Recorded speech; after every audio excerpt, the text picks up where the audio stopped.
At the family dinner, my son said, "Your job is to look after my kids while I enjoy my life with my wife. It's that simple. If you have a problem with it, the door is right there." I replied, "Perfect. I'll go, and you can start paying your own bills." It was that simple. Those words left my mouth before I could even think, chillingly cold, like the ice cubes floating in the water glasses on the table. Marcus stopped chewing. Sierra dropped her fork. The sound of metal hitting porcelain echoed in the heavy silence that filled the dining room. My 3 grandchildren looked up from their plates, confused, sensing that something had just shattered, but not understanding what. Only Chloe, my 16-year-old granddaughter, looked at me with those dark, all-seeing eyes she inherited from my mother, and in her gaze, there was something I didn't expect to find. Pride. I should have seen it coming. I should have noticed the signs over the past 3 months. The quick glances Marcus and Sierra would exchange when they thought I wasn't looking. The conversations that abruptly ended when I walked into the room, the suitcases always ready by the front door, as if this home was a hotel and I was the permanent staff. But a mother never wants to believe her own child is using her. A mother always finds excuses, always justifies, always forgives before she's even asked for forgiveness. I rose slowly, with the quiet dignity my own mother taught me when I was just a little girl in the South. I didn't tremble. I didn't cry. I simply folded the cloth napkin in my lap, placed it next to my untouched plate, and walked toward my bedroom without looking back. I heard Marcus's chair scrape against the hardwood floor. I heard his voice calling out to me, but it sounded distant, as if coming from the bottom of a well. "Mom, wait, it wasn't that serious." But it was that serious. It was much more serious than he could ever imagine. That Sunday night, that dinner I myself had spent 4 hours preparing, was the moment everything exploded. But the story began much earlier, 3 months ago, when Marcus called me one Tuesday afternoon. I was at my small house upstate, the one I bought with your father's pension money after he passed, watering the basil plants in the small garden I loved so much. The phone rang as the afternoon sun gilded the cream-colored walls of my home. The one I painted myself with my own 2 hands, the one where every corner held a memory from the 30 years I lived alone, but never lonely. "Mom, I need you." Those were his words. "Mom, I need you." And I, as always, dropped everything. Marcus explained that Sierra was exhausted, that the 3 children were too much for her alone, that his job as an executive kept him constantly traveling across the country, sometimes weeks at a time away from home. He told me they just needed temporary help, only a few months, until things settled down, until they found a suitable nanny, until Sierra recovered from burnout. His voice sounded so tired, so desperate on the phone, that I didn't hesitate for a second. I sold my house in less than 1 month. That little house with the porch where I drank coffee every morning watching the sunrise, with its wooden rocking chair that squeaked softly when I swayed, with its windows looking out onto the open fields where the birds sang at dawn. I sold it for $45,000, less than it was worth, because I needed the money quickly to help my son. Marcus told me I could stay with them as long as I needed, that there was a room for me, that we would be a united family again, just like when he was little. I arrived on a Friday afternoon with my 2 suitcases and 3 boxes. That was all that was left of my life. The rest I sold, gave away, or left behind. Marcus and Sierra greeted me with hugs and smiles. The children ran toward me shouting, "Grandma, Grandma!" Chloe, the oldest, greeted me with a kiss on the cheek and a look that even then seemed sad. Elijah and Isaiah, the 8-year-old twins, jumped around me like excited puppies. Everything seemed perfect. They showed me my room, a small space at the end of the hall, the one they previously used to store Christmas decorations and boxes of unused items. It had a twin bed, a narrow closet, and a window that overlooked the back alley.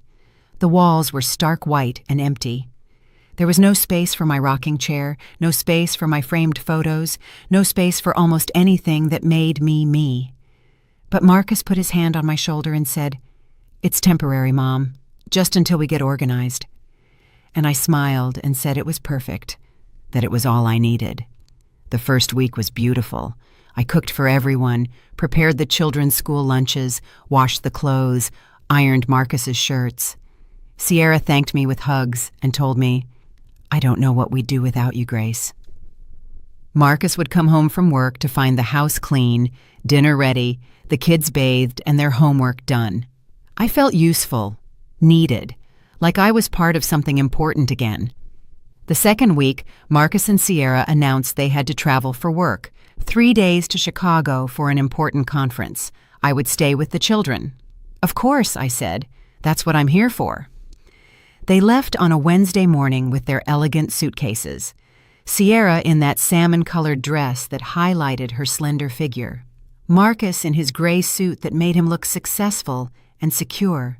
They kissed me on the cheek and left a list of instructions taped to the refrigerator. They returned on Sunday night, tanned and relaxed, smelling of expensive perfume and wine. They brought me a box of chocolates as a thank you. The third week, they traveled again, and the fourth, and so it became routine. I woke up at 5 a.m. before the sun rose. I made coffee in that silver coffee maker that made a sighing sound when it finished brewing. The smell of coffee filled the silent kitchen while I packed 3 lunchboxes with sandwiches cut into perfect triangles, washed fruit, and homemade cookies. I woke the children up at 6:30 a.m., dressed them, combed their hair, tied their shoes, and walked them the 4 blocks to school. Elijah taking my right hand, Isaiah my left. Chloe walked ahead with her backpack slung over one shoulder and her headphones on. I returned to the empty house and cleaned. Every day, I cleaned that house that never seemed to stay clean. I mopped the hardwood floors, dusted the furniture, folded the laundry, and picked up the toys the twins scattered everywhere. At noon, I ate alone in the kitchen, standing by the sink, looking out the window at the uncared-for backyard. In the afternoons, I picked up the children from school, gave them a snack, supervised their homework, and took them to the park if the weather was nice. In the evenings, I cooked dinners that Marcus and Sierra almost never ate because they came home late or not at all. The suitcases by the door became part of the landscape. There were always 2 ready, a black one and a wine-colored one, waiting for the next trip. Marcus claimed it was for work, important meetings, clients to attend to, contracts to close. But I started noticing things. The hotel tags on the luggage when they returned. Hotels with spas, hotels on beaches, hotels that didn't look like they were for business trips. One afternoon, I found Sierra's phone forgotten on the living room table. It was unlocked. I didn't want to look. I really didn't. But the screen showed an Instagram notification. A new photo posted. I opened it without thinking. It was Sierra at an elegant restaurant with a glass of wine in her hand, smiling at the camera. The location tag said, Miami. The caption read, "Well-deserved break." It had been posted 2 days earlier when they were supposedly at a work conference in Chicago. That was when something started to move inside me, something dark and cold, like well water. Sierra's photo in Miami glowed on the phone screen like a silent slap in the face. "Well-deserved break," the caption read. I was sitting on the living room couch with that phone in my trembling hands while the children played on the floor at my feet, building towers with colored blocks. Elijah was shouting that his tower was taller. Isaiah said his was stronger. Chloe was reclined on the other sofa reading a book, but her eyes weren't moving across the pages. She was watching me over the edge of the book, quiet, waiting. I swiped the screen. There were more photos. Sierra, on a white sand beach, in a coral-colored swimsuit and huge sunglasses. Marcus next to her on the same beach, tanned, relaxed, with a beer in his hand. Both of them at an ocean view restaurant, both toasting with champagne flutes. The dates of the posts coincided exactly with their supposed work trips, every single one of them. I closed the app. My hands were no longer trembling. Something strange was happening inside me, something that wasn't fury or sadness, but a kind of cold clarity, like when dirty water settles and you can suddenly see the riverbed. I left the phone exactly where I'd found it and got up from the sofa. Chloe was still watching me. Our eyes met for a long second. She slowly closed the book and said in a low voice, "Grandma, I need to show you something." We went up to her room while the twins continued playing downstairs. Chloe's room was the only space in that house that seemed to have a soul of its own. Band posters on the walls, clothes draped over the chair back, books piled on the desk. She locked the door and pulled out her own phone. She sat on the bed and motioned for me to sit next to her. "I'm sorry, Grandma. I should have told you this weeks ago, but I didn't know how." Her voice sounded guilty, strained. She opened a messaging app and showed me something that chilled my blood. It was a group chat called Mom Plan. The only members were Marcus and Sierra. Chloe had gotten into her mother's phone one night and taken screenshots of everything. Now she showed them to me slowly, giving me time to read each message. The group had messages dating back 4 months, from before I even sold my house. Marcus: "I talked to my mom already. She says yes." Sierra: "Perfect. With her watching the kids, we saved the $1,200 a month for the nanny." Marcus: "And on top of that, we get the money from the sale of her house. We can finally pay off the credit cards." Sierra: "Genius. We'll tell her we're holding it for her but use it for the debts. She doesn't know how to check bank statements anyway." Marcus: "She's my mom. She won't ask questions." I kept reading. There were dozens of messages. Sierra complaining that I cooked with too much oil. Marcus laughing about how I couldn't figure out the new TV remote. Both of them planning trips while I stayed with the kids. Sierra suggesting they give me a smaller room because I didn't need that much space. Marcus replying that the storage room was sufficient for someone my age. There was a recent message from 2 weeks ago. Sierra: "Your mom is starting to ask questions about the money." Marcus: "I'll tell her it's invested. She doesn't understand those things." Sierra: "We should get her to sign a power of attorney. That way we have total control." Marcus: "Good idea. I'll tell her it's in case of an emergency." Chloe took the phone away. My hands were clenched in my lap, my nails digging into my palms. "There's more," she said, her voice shaking. "They sold your furniture, the things you left in the garage. Mom posted them on Facebook Marketplace. They sold it for $800 and went out to a fancy restaurant. I know because I was there. They forced me to go." She swallowed hard. Dad raised a toast and said, "Thank you, Mom, for your generosity." I stood up. I walked to Chloe's window. From there I could see the quiet neighborhood street, the trees with their leaves gently swaying in the wind, the identical houses with their perfectly manicured lawns. Everything looked so normal, so orderly, but I felt like my entire world had been turned inside out like a dirty sock. For 3 months, I had believed I was helping my son. For 3 months, I had been up at 5 a.m. I had ironed, cooked, cleaned, and cared for the children. For 3 months, I had slept in that tiny room, feeling useful, needed, and important, and it had all been a lie from the start. "Grandma, I'm so sorry." Chloe's voice pulled me out of my thoughts. She stood next to me, tears rolling down her cheeks. "I wanted to tell you sooner, but I was scared. I was afraid you would leave and I'd be stuck here alone with them, because you're the only one in this house who treats me like I matter, the only one who asks about my day, the only one who sees me." I hugged her. I felt her thin body tremble against mine. She was only a child, just 16 years old, trapped in a family that used her like a decoration. I realized then that I wasn't the only one being exploited in that house. Chloe was also invisible to her parents. Just another responsibility delegated to Grandma while they enjoyed their perfect Instagram life. "I won't leave without you," I whispered in her ear. "I promise you that." That afternoon, after picking up the twins from school and giving them their snack, I waited for them to settle down to watch TV. I went up to my room and closed the door. I pulled out an old notebook I had carried with me for years, the one where I wrote down recipes and shopping lists. I tore out a clean page and began to write. I wrote down everything I could remember: the dates Marcus asked me for the money, the times they traveled, the missing furniture, the promises they made, every detail, every conversation, every lie. Then, I searched the bottom of my suitcase for a wrinkled business card I had saved years ago. It was from a lawyer in the small town where I used to live, an older man who helped me with the paperwork when your father died. His name was Attorney Jackson. I didn't know if he was still practicing or if he still had the same number, but he was the only person I could think of who might help me. I went down to the kitchen and used the house phone to call. I dialed the number with trembling fingers. It rang 3 times. 4, 5. I was about to hang up when I heard his voice. "Attorney Jackson's office." My heart leapt. "This is Grace Hawthorne," I said, my voice firmer than I felt. "I don't know if you remember me. You helped my husband years ago with his will." There was a pause. Then his voice, warmer.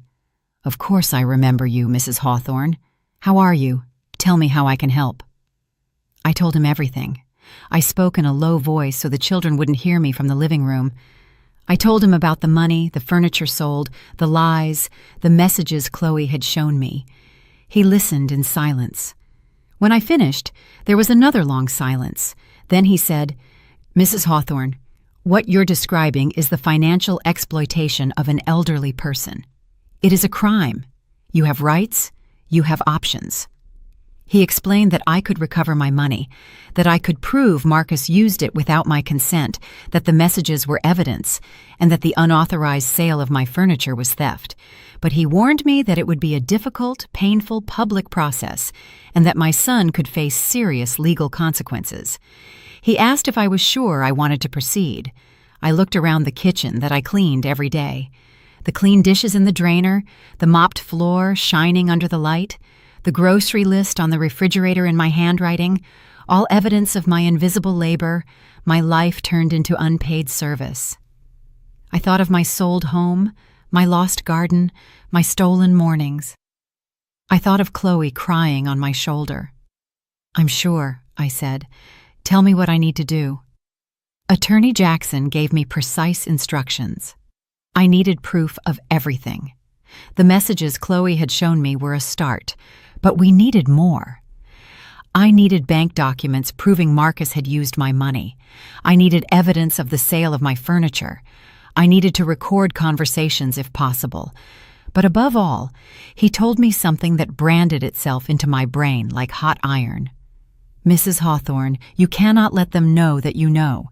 You have to act normal. You have to continue being the helpful grandmother while you gather the evidence. If they suspect anything, they will hide everything, and you will lose your opportunity. Act normal." Those 2 words became my mantra for the next few weeks. Act normal while inside I felt like I was falling apart.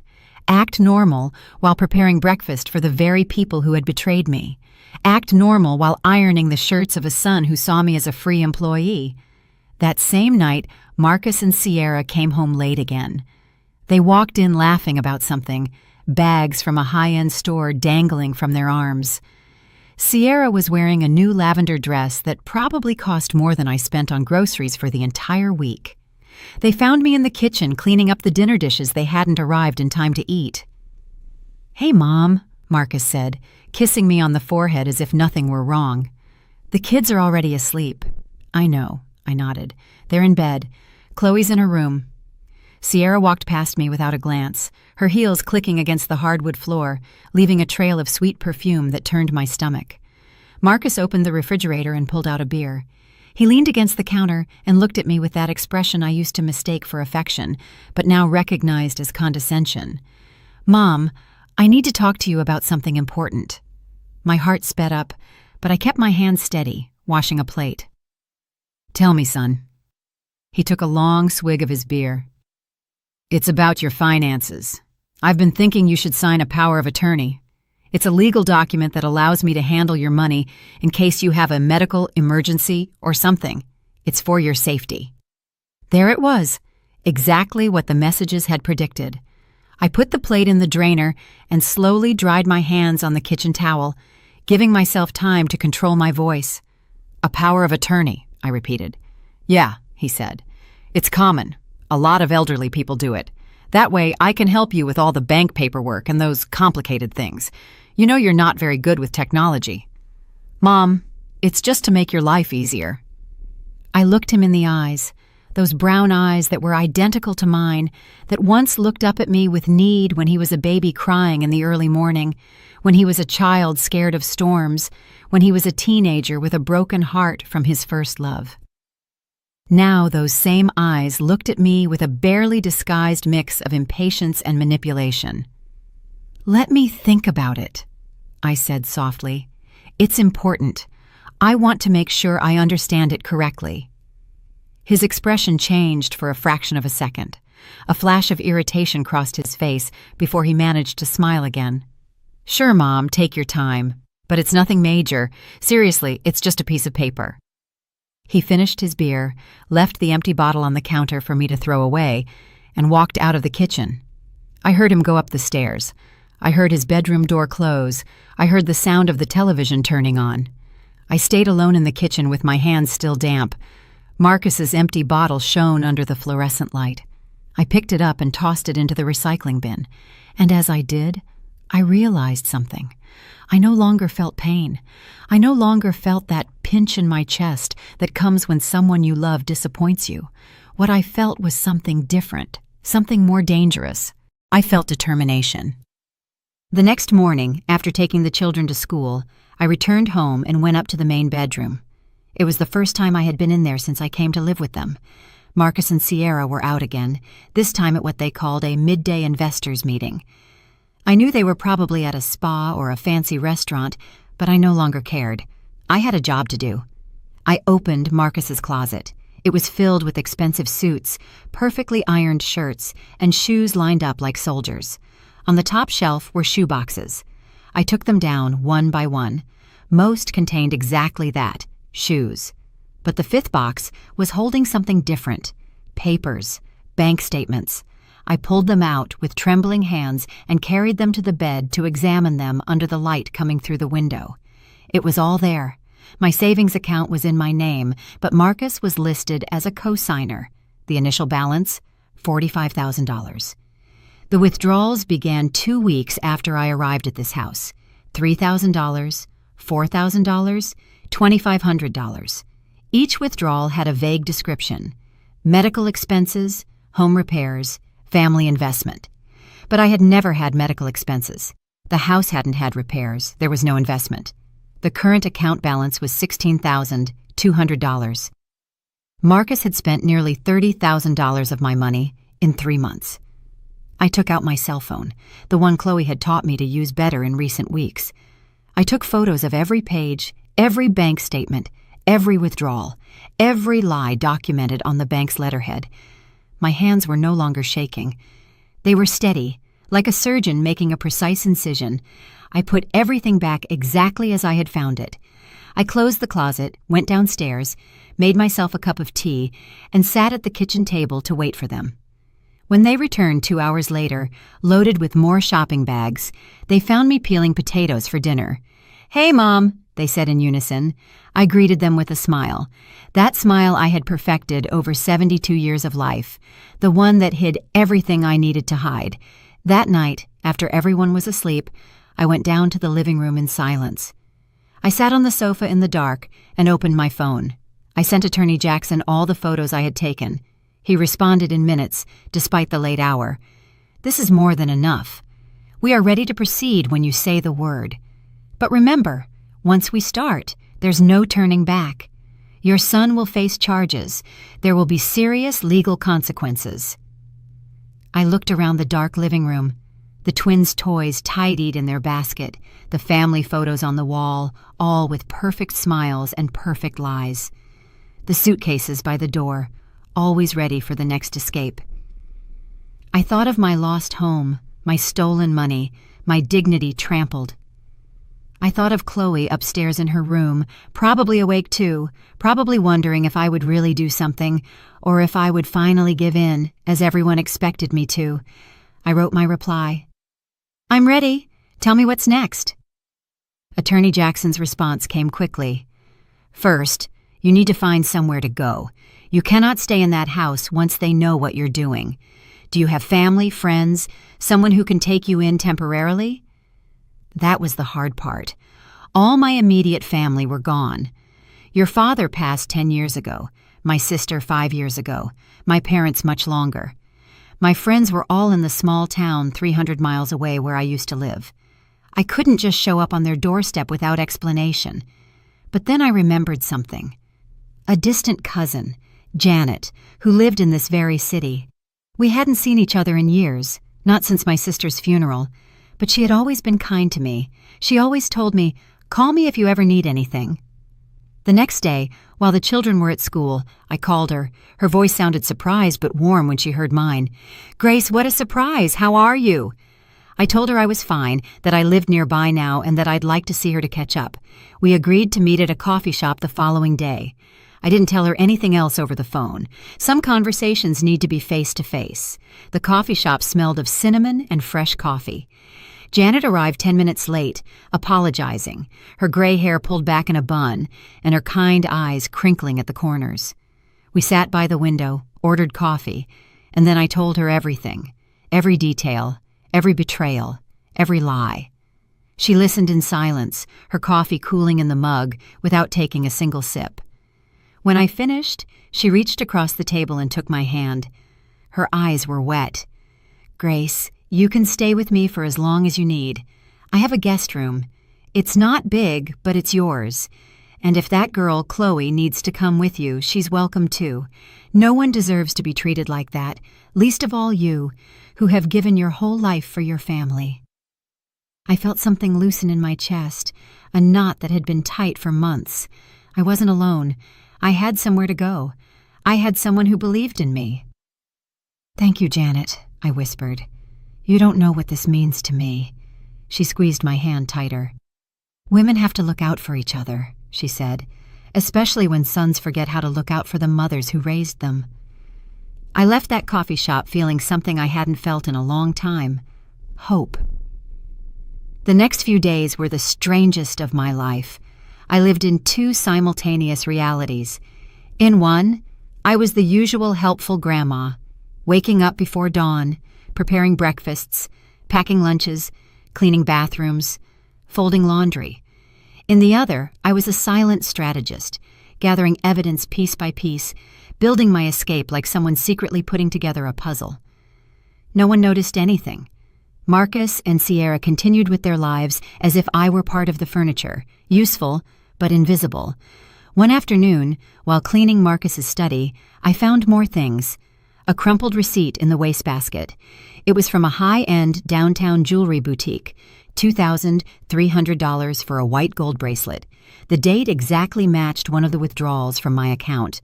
Sierra had worn that bracelet in her last Instagram post, showing it off on her slender wrist while holding a glass of wine.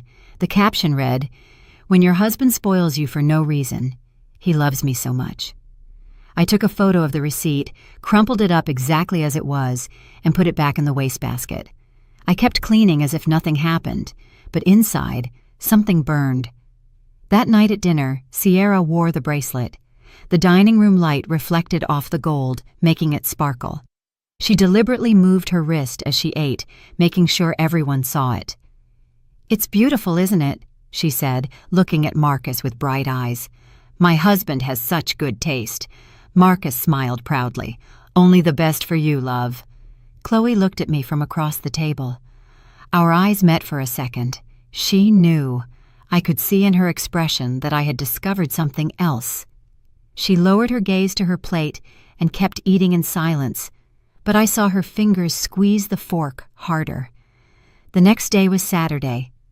Marcus announced at breakfast that he and Sierra were leaving on a trip again, this time to Miami.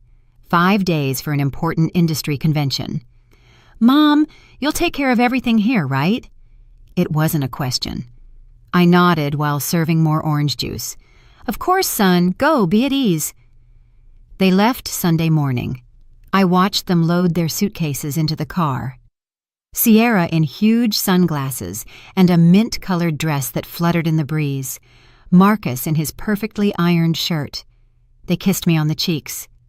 "Be good, kids," Sierra shouted out the window as they drove away. The car disappeared around the corner. I stood in the driveway with the 3 children beside me, feeling the weight of what I was about to do. That afternoon, after the twins went down for their nap, I asked Chloe to come to my room. I locked the door. We sat on the edge of my narrow bed. "Chloe," I said in a low voice, "I need you to help me with something important." She nodded immediately. "Anything, Grandma?" I explained my plan. I needed access to Marcus's laptop. I needed to check his emails, his files, any other evidence of how he had spent my money. Chloe knew the password because she sometimes used it for schoolwork. But we had to be careful. We couldn't leave a trace. We couldn't change anything. Just look and document. She looked at me with those eyes that seemed too old for her age. "Grandma, they're robbing you. Of course I'm going to help you, but there's something else you need to know." She lowered her voice even more. "Mom is not pregnant. That story they told you a month ago about the high-risk pregnancy is a lie. I heard her talking on the phone with her sister. She said they invented it so you wouldn't ask questions about why they travel so much." The air caught in my throat. I remembered the day Marcus sat me down in the living room and told me with a serious face that Sierra was pregnant. But there were complications, that she needed rest, that doctors had recommended short trips to reduce her stress. I had cried with happiness, thinking I would have another grandchild. I had cooked special meals. I had insisted that Sierra not lift a finger. It had all been an act. "Thank you for telling me," I whispered. Chloe put her hand on mine. "Grandma, when you leave, I want to go with you.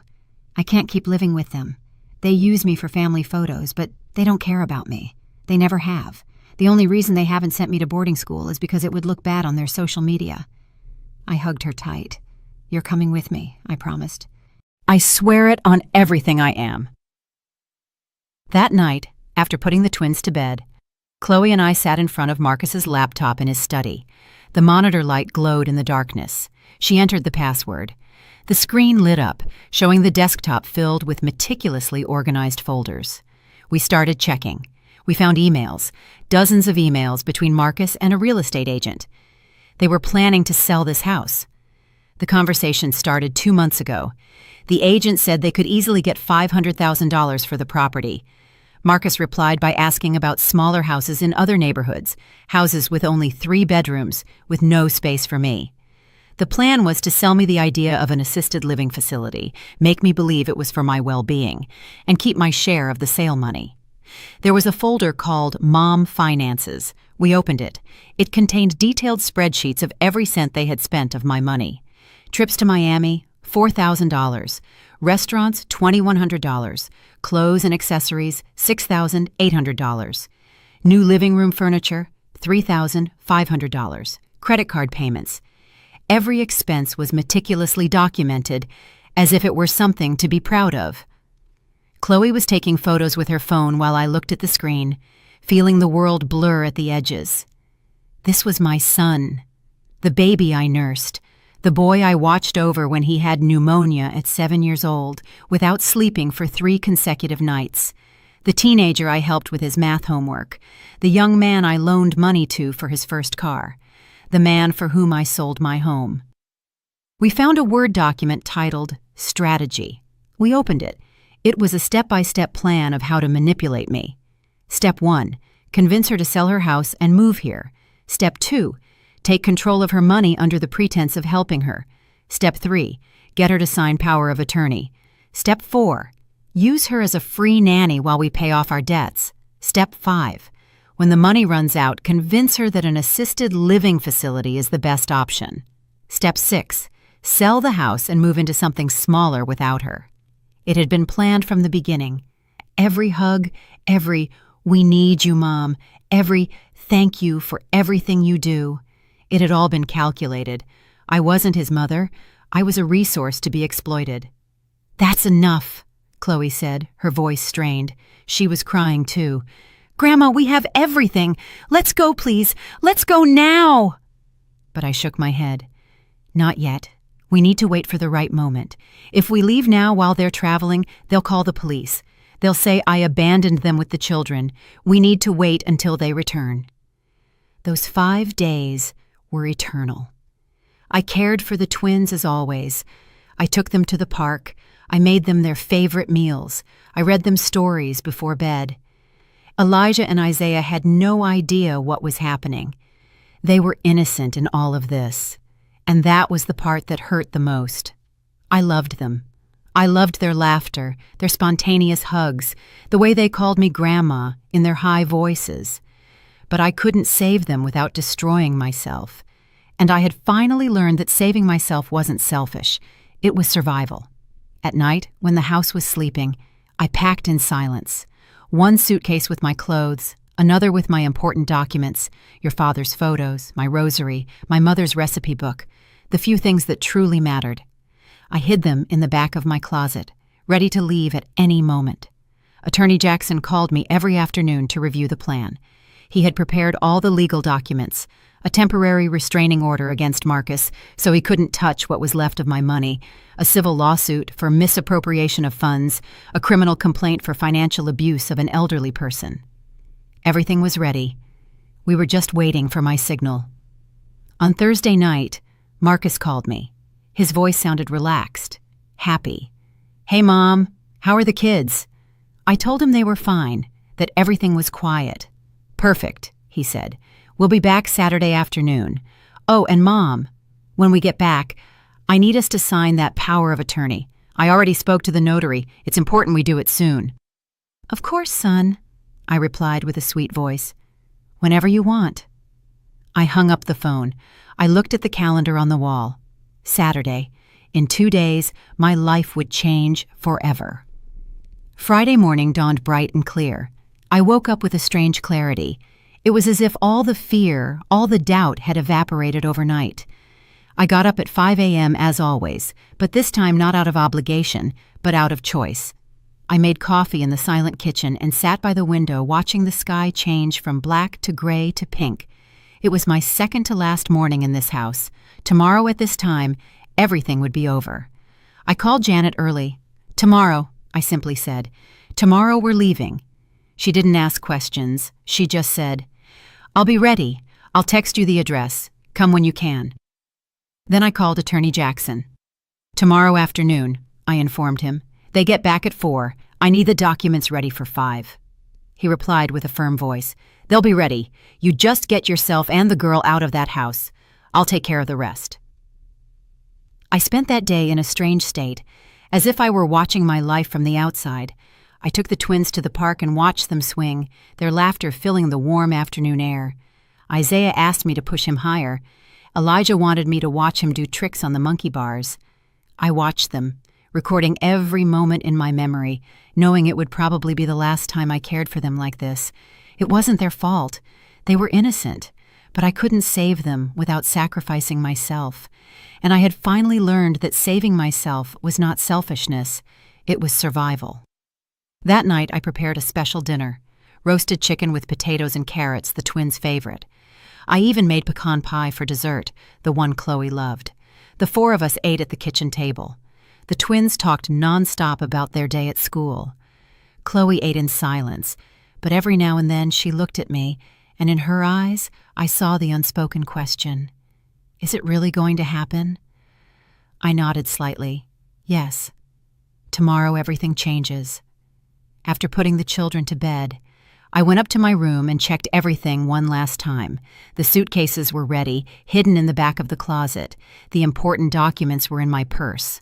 Chloe's photos were on her phone, all the evidence backed up to the cloud. Attorney Jackson had copies of everything. There was no going back now. The plan was in motion like a rock rolling downhill. Unstoppable. I lay down, but I didn't sleep.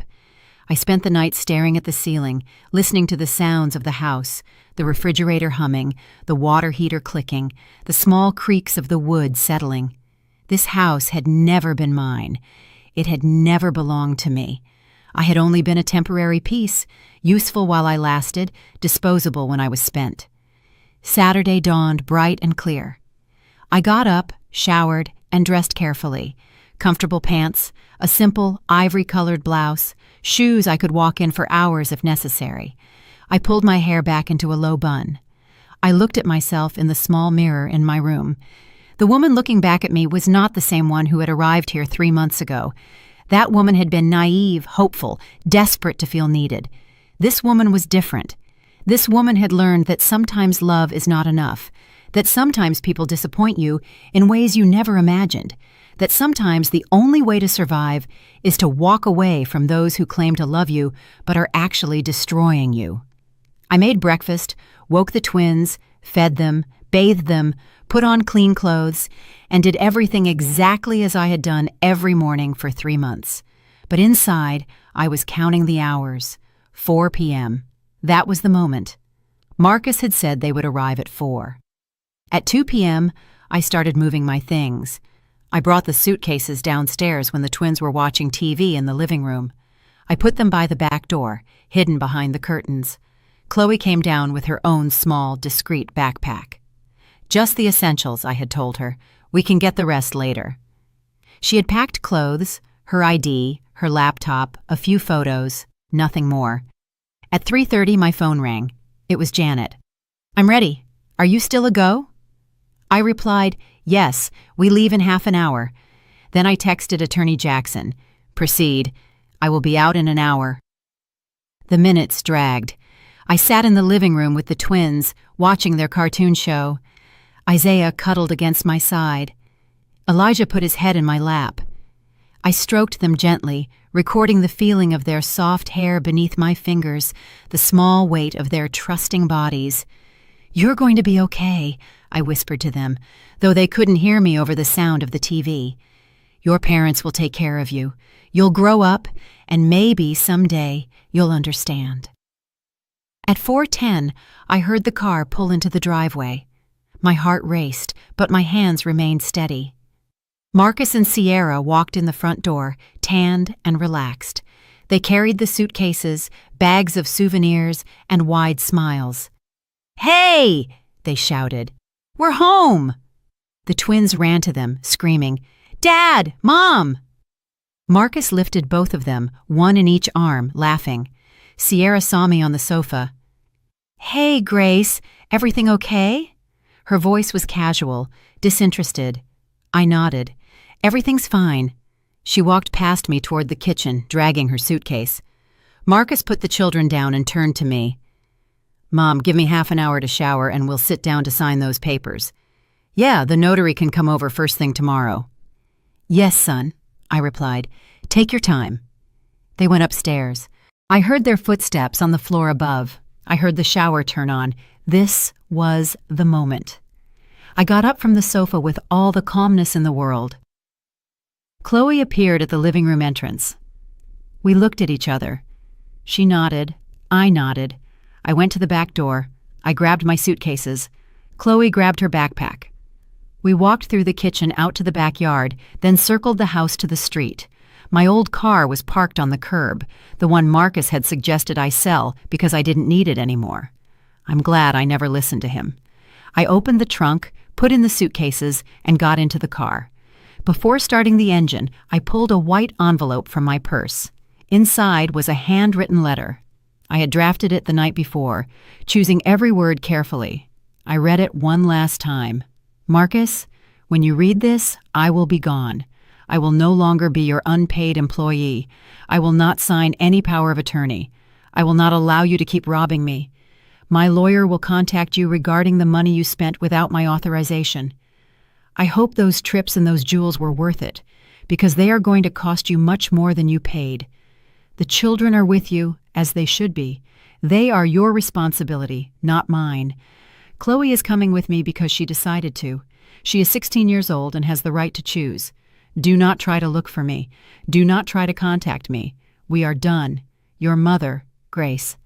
I got out of the car, walked back to the front door, and slid the envelope underneath. I watched it disappear into the house. Then I returned to the car, started the engine, and drove toward the corner without looking back. Chloe was quiet in the passenger seat. I took her hand.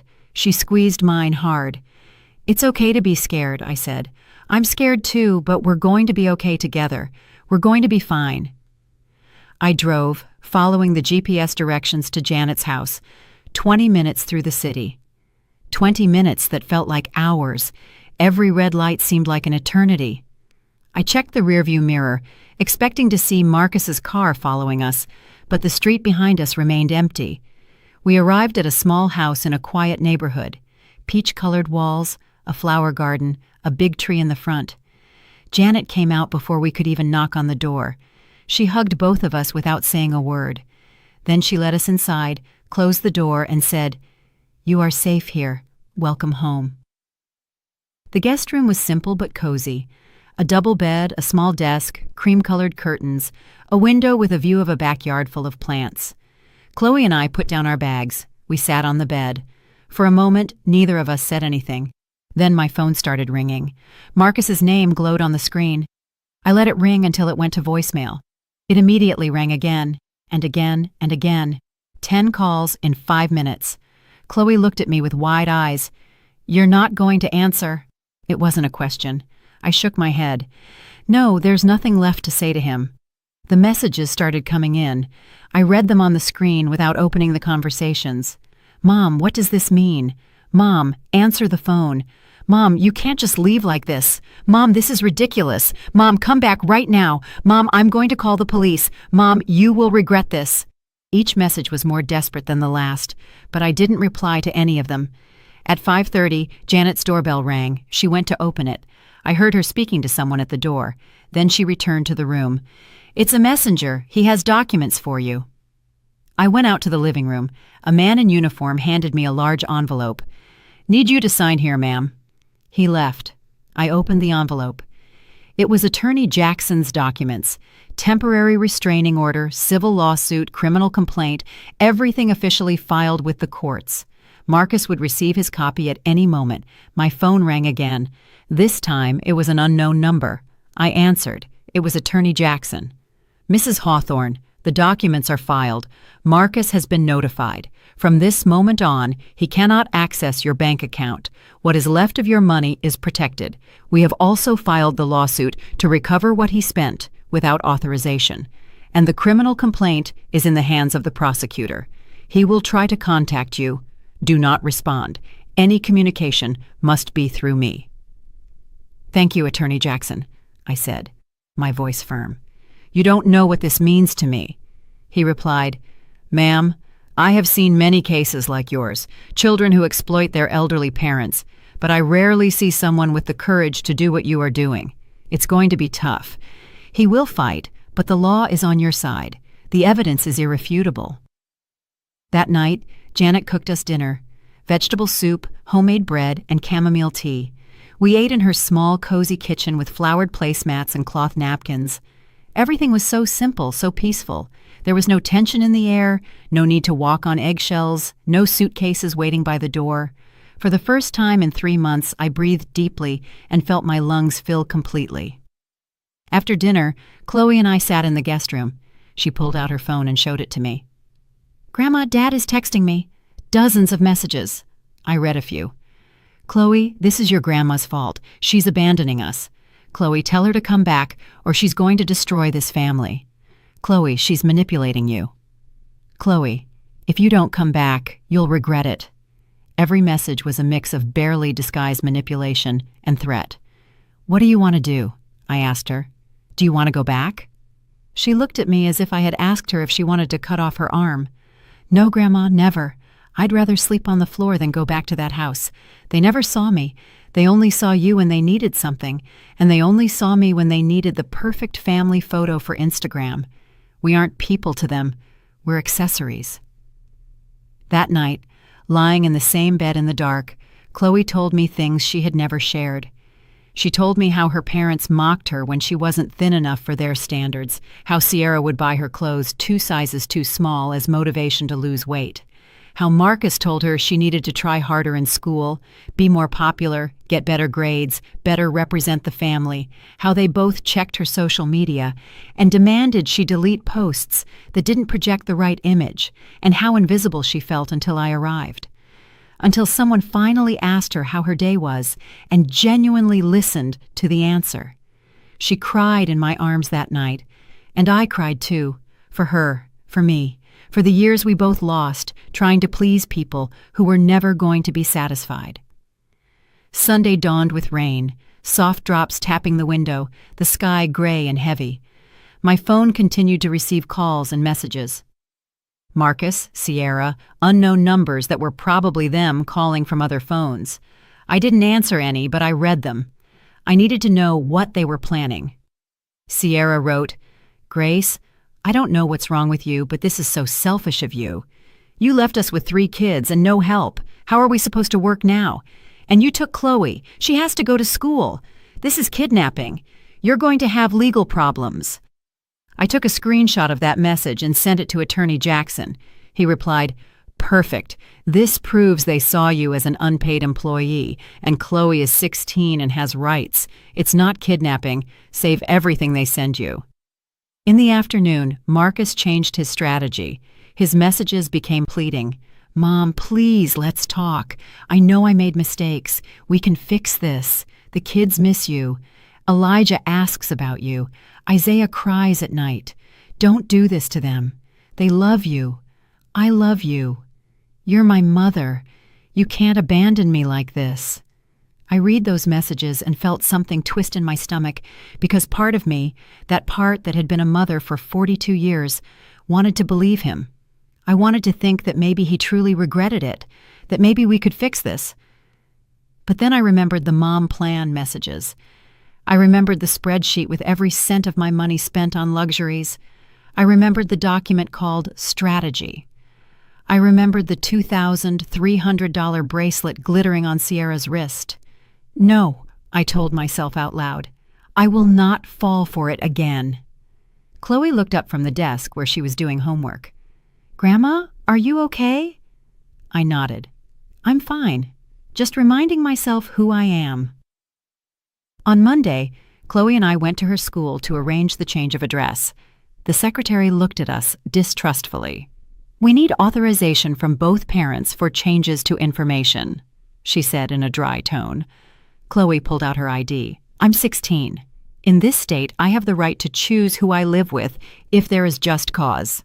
My grandmother is my temporary legal guardian. Here are the documents." We handed her the papers Attorney Jackson had prepared. The secretary reviewed them, frowned, made a call, spoke to someone in a low voice, and finally sighed. "All right, the change is made, but if the parents come to complain, we'll have to call the authorities." Chloe replied with a firm voice, "Call them. I have nothing to hide." We left the school holding hands. I felt something swell in my chest. Pride. This 16-year-old girl had more backbone than many adults I knew. That afternoon, while Janet was at work and Chloe was at school, I sat in the small backyard garden. There was a wooden bench under a tree. I sat there with a cup of tea, listening to the birds, watching the clouds move slowly across the sky. My phone was inside. I hadn't brought it. For the first time in months, I was completely alone with my thoughts, without interruption. I thought about my 72 years of life. I had been a wife for 35 years until your father died. I had been a mother since I was 30. I had worked cleaning houses to pay the bills when Marcus was small, and your father wasn't earning enough. I had cooked thousands of meals, washed thousands of loads of laundry, cleaned countless floors, sacrificed my own dreams again and again for my family. And in the end, my own son had seen me as a disposable tool. But I was still here, breathing, alive, free, and that had to mean something. A mint plant was growing in a pot next to the bench. I touched it gently. The leaves released their fresh, strong aroma, mint, like the kind that grew in my lost garden. Janet must have planted it, or maybe it had always been there, waiting for me. I tore off a small leaf and rubbed it between my fingers. The scent filled me, anchored me to the present moment. I was going to be fine. I didn't know exactly how. I didn't know how long it would take, but I was going to be fine. When Chloe returned from school, she found me in the garden. She sat next to me on the bench. "Grandma, Dad went to the school today. He saw me leaving. He tried to talk to me." My heart sped up. "What did he say?" She shrugged. "That I'm making a mistake. That you brainwashed me. That I'll regret it. The usual stuff. I told him to leave me alone or I'd call security. He left." "I'm sorry, Chloe. I don't want you to go through this." She took my hand. "Grandma, I've been through worse things living with them. This, what we're doing now, this is liberation." The first week at Janet's house passed in a kind of strange fog. Every morning I woke up expecting to hear the twins' voices, expecting to rush to prepare breakfasts and pack lunches. But instead, there was silence, a soft, gentle silence that took me days to get used to appreciating. Janet left for work early, Chloe left for school, and I was left alone in that small house that smelled of lavender and toast. At first, I didn't know what to do with myself. I cleaned things that were already clean. I cooked portions that were too large, as if I were still feeding 5 people. I found myself standing up every time I heard a noise, ready to attend to someone who wasn't there. 72 years of being conditioned to serve doesn't disappear in a week. But slowly, I started to remember who I was before I became my son's invisible shadow. One afternoon, I found Janet's painting supplies in a cupboard.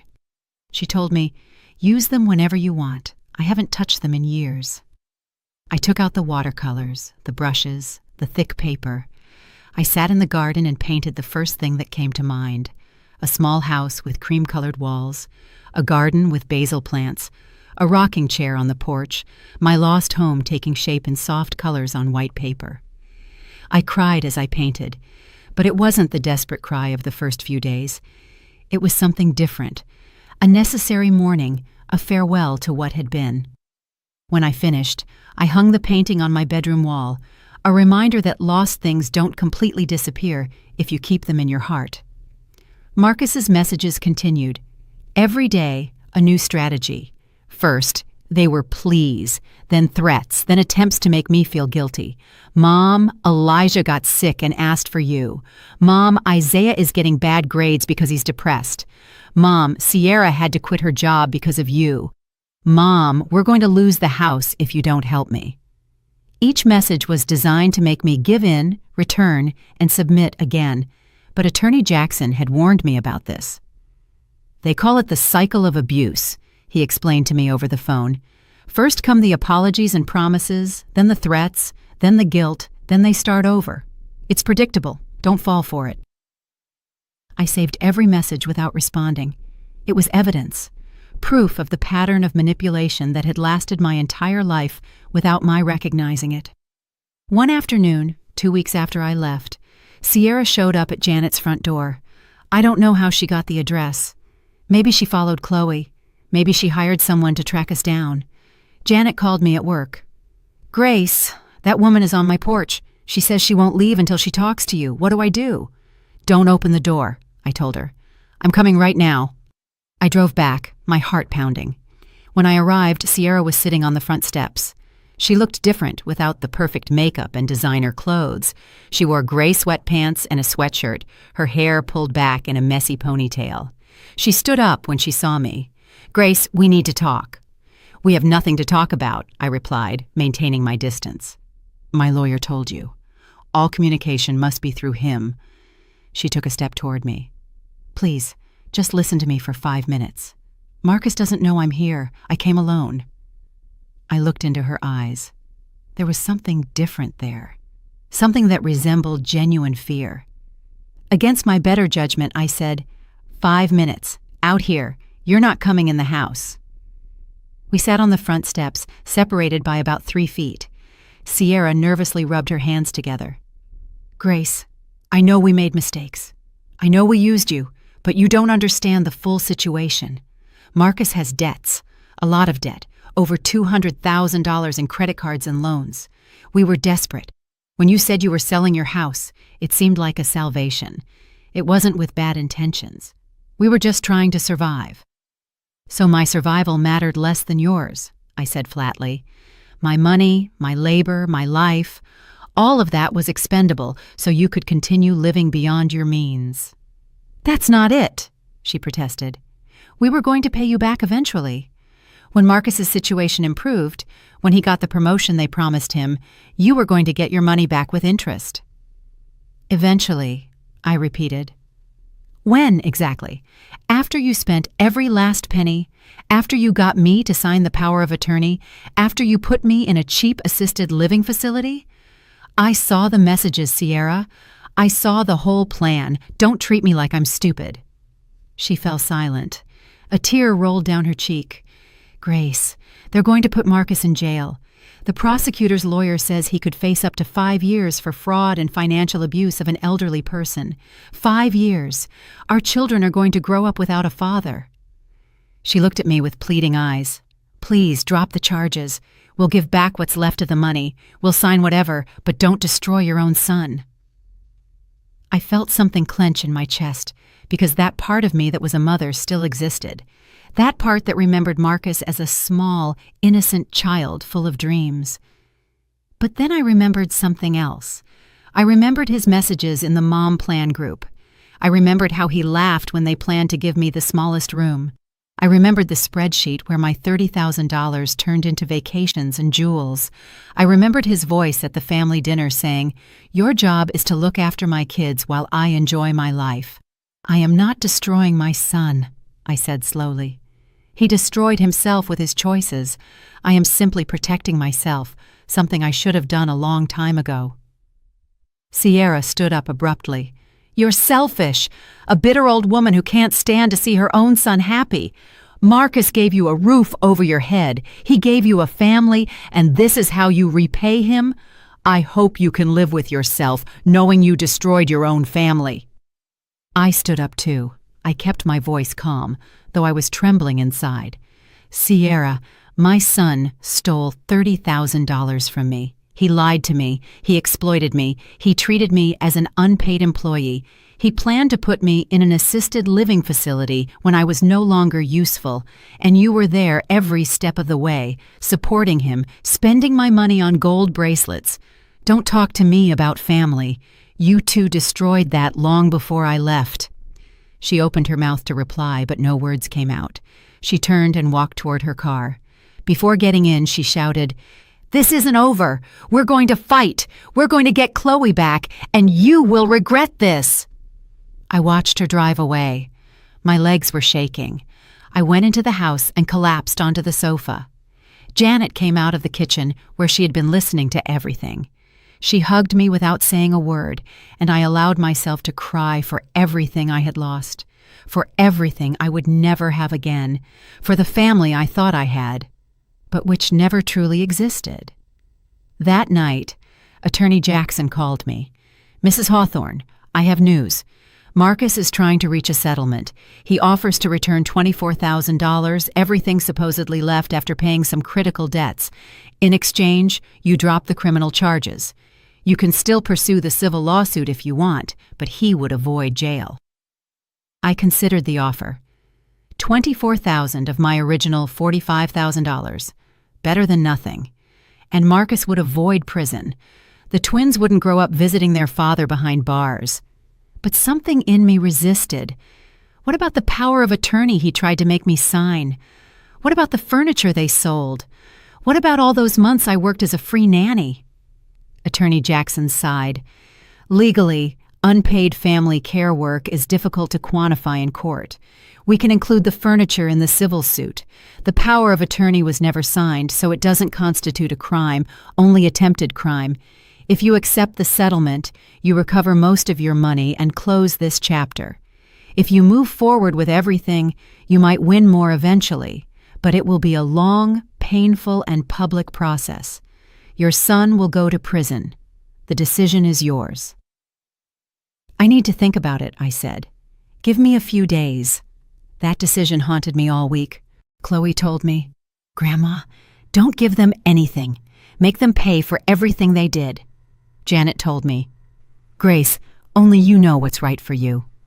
I wrestled between justice and mercy, between the son he had been and the man he had become. The answer came in an unexpected way. It was a Tuesday afternoon, 3 weeks after I had left. I was in Janet's garden, watering the mint plants that I had started caring for as a daily ritual. My phone rang. An unknown number. I almost didn't answer, but something made me slide my finger across the screen. "Hello?" I said cautiously. "Grandma Grace?" It was Isaiah's voice, one of the twins. His small voice shot through the phone like an arrow, straight to my heart. "Grandma, I miss you so much. When are you coming back? Dad says you left because you don't love us." My breath hitched. I heard background noise. Then Marcus's voice. "Isaiah, give me the phone now." "No!" Isaiah yelled. "I want to talk to Grandma." There was a struggle. The phone dropped. I heard Isaiah crying, then Marcus's voice, clear and cold. "See what you're causing, Mom? Your grandchildren are suffering because of your selfishness." The call cut off. I stood there, phone in hand, trembling. Janet came out into the garden and found me with tears rolling down my cheeks. "What happened?" she asked, alarmed. I told her. She pressed her lips together, furious. "That's pure manipulation. He's using that child as a weapon. This has to stop, Grace." I called Attorney Jackson immediately. I told him about the call. He listened in silence. Then he said, "This is harassment via a minor. I can request a broader restraining order that includes indirect contact. But Mrs. Hawthorne, I need you to make a decision about the settlement. Marcus is pushing because he knows the prosecutor has a solid case. If you reject the settlement, we go to trial. He faces serious criminal charges. I need to know what you want to do." I sat down on the garden bench. The afternoon sun warmed my face. I closed my eyes and thought about everything: the $30,000 stolen, the months of unpaid labor, the manipulation, the lies. But I also thought of Isaiah crying, of Elijah, probably just as confused, of how their lives would change if their father went to prison. And then I realized something. This had never been about revenge. It had been about dignity, about setting boundaries, about saying, "No more." And I had already achieved that. I had already left. I had already recovered my freedom. I had already saved Chloe. Sending Marcus to prison wouldn't give me back my lost years. It wouldn't heal the wounds. It would only add more pain to an already painful situation. "I accept the settlement," I told Attorney Jackson, "but with conditions. I want the $24,000 in 1 week. I want Marcus and Sierra to sign a document acknowledging what they did. I want them to commit to never contacting me again, directly or indirectly. And I want them to leave Chloe alone. If they try to force her to return, the agreement is canceled and we go to trial." Attorney Jackson took a moment to reply. "That is fair. I will draft the terms. But Mrs. Hawthorne, are you sure? You have every right to demand complete justice." "I am sure," I replied. "I don't want my grandchildren to grow up hating me because I put their father in prison. I've lost enough. I won't lose my inner peace, too, by seeking revenge that won't make me feel better." The settlement was signed the following Friday. Attorney Jackson met me at his office. I arrived with Janet by my side for moral support. Marcus and Sierra were already there with their own lawyer, a man in a dark suit with an unfriendly face. Marcus wouldn't look me in the eye. Sierra looked at the floor. Attorney Jackson read the terms aloud.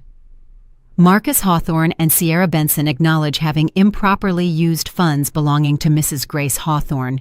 They commit to returning the said amount in full within 7 days. They acknowledge having sold Mrs. Hawthorne's personal property without authorization, valued at $800, which will also be restituted. They commit to not contacting Mrs. Hawthorne or her granddaughter, Chloe Hawthorne, by any means, direct or indirect, unless through legal representation. Mrs. Hawthorne agrees to drop the criminal charges, but retains the right to proceed with the civil lawsuit if any of these terms are violated." We all signed. Pens scratched the paper in the tense silence of the office. When we finished, Attorney Jackson gathered the documents. Marcus's lawyer handed him a check. Attorney Jackson examined it. He nodded. $24,800. Everything is in order." Marcus stood up to leave. At the door, he stopped. He turned to me for the first time. "Mom," he said in a low voice, "I'm sorry. I really am. I don't know when everything got out of control. I always love you. I have always loved you." I looked him in the eyes, those eyes that were like mine. "Marcus," I replied, my voice calm, "I wish that had been enough. But love without respect isn't love. It's just a word you use when you need something. I hope you understand that someday, for your children's sake." He opened his mouth as if to say something more, but nothing came out. He walked out of the office with Sierra following behind.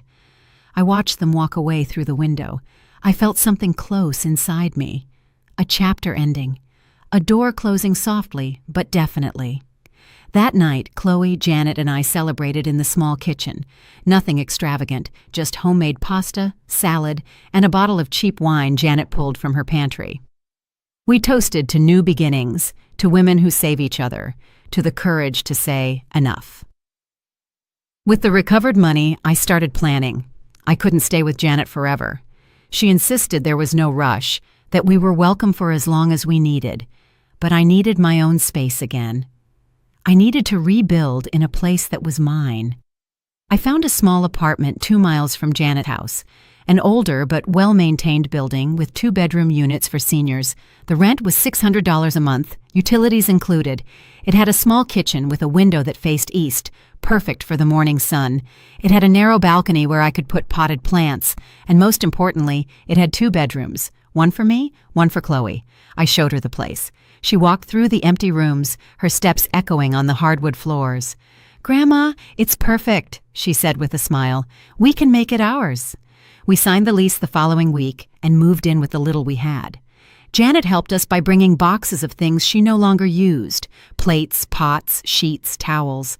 "We'll share what I have," she insisted. "What's family for, if not this?" The first day in our apartment was strange, silent, empty, but also full of possibilities.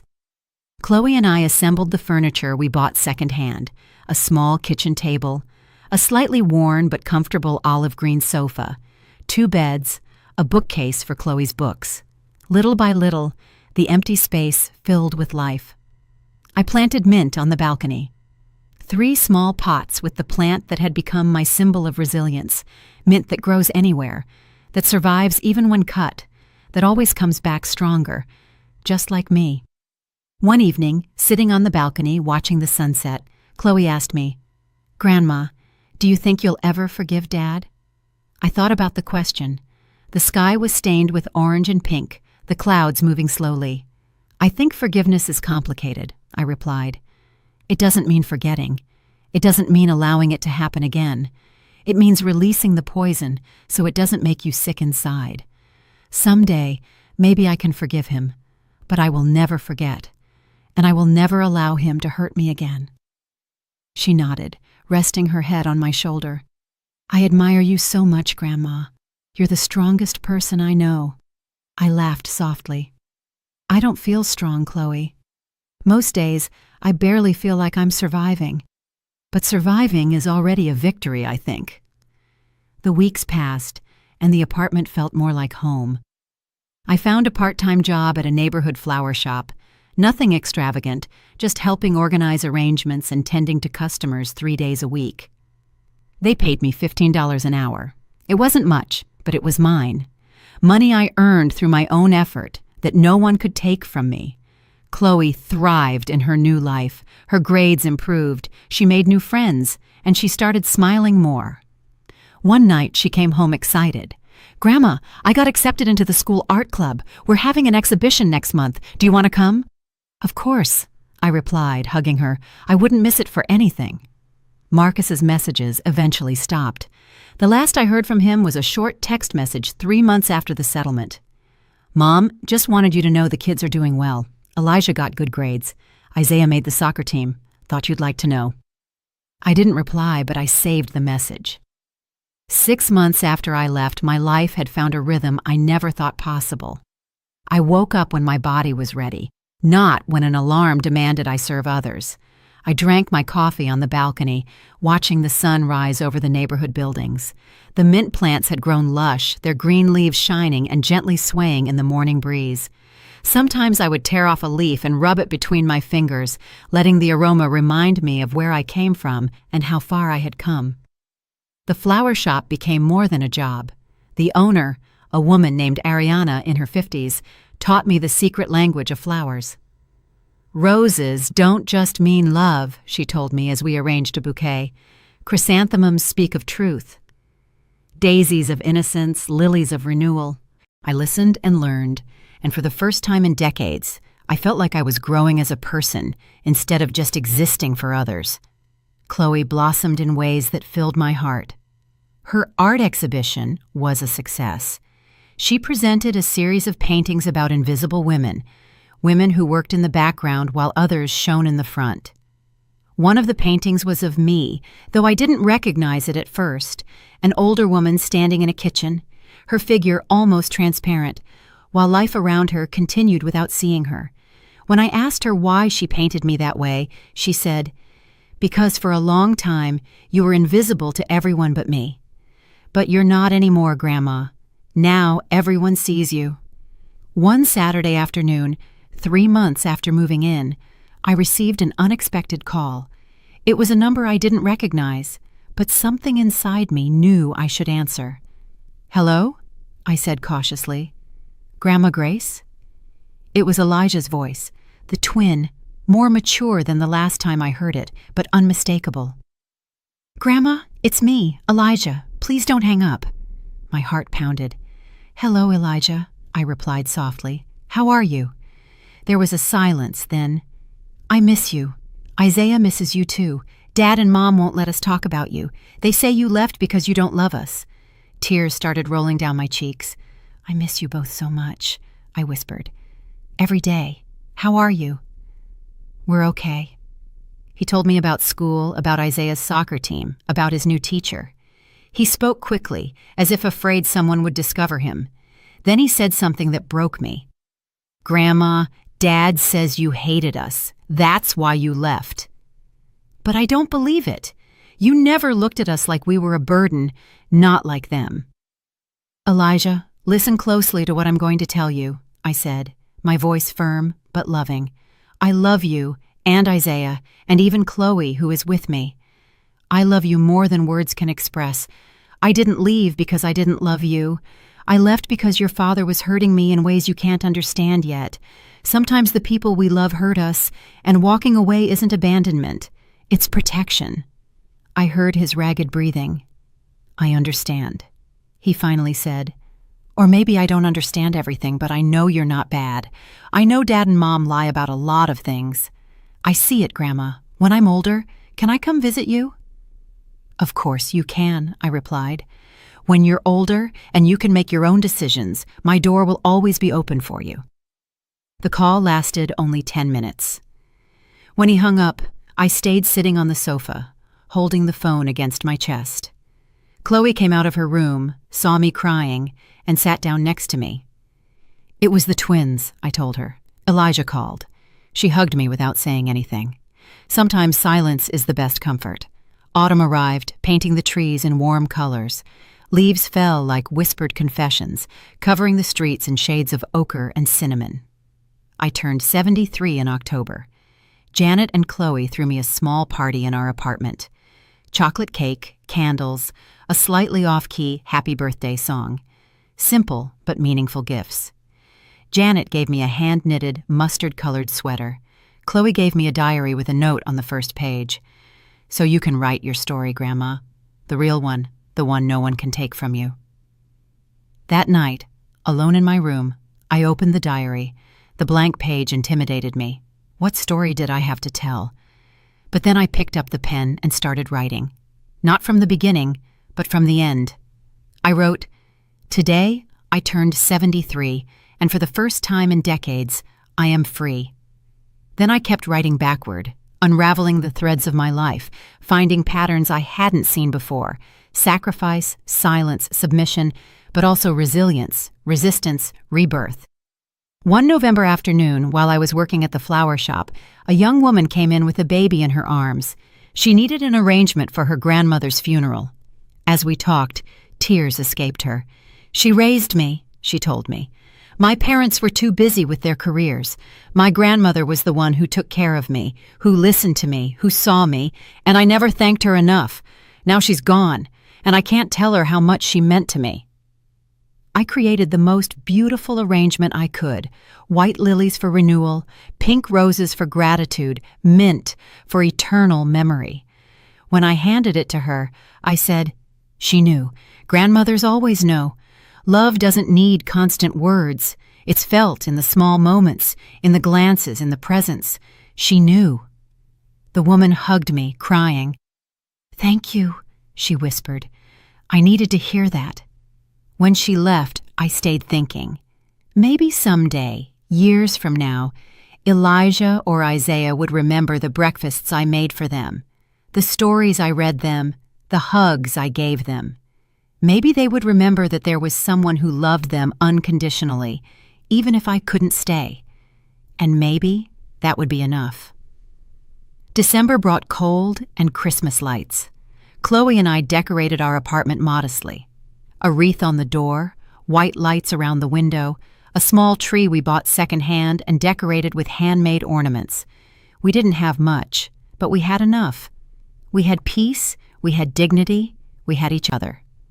On Christmas Eve, Janet invited us over for dinner.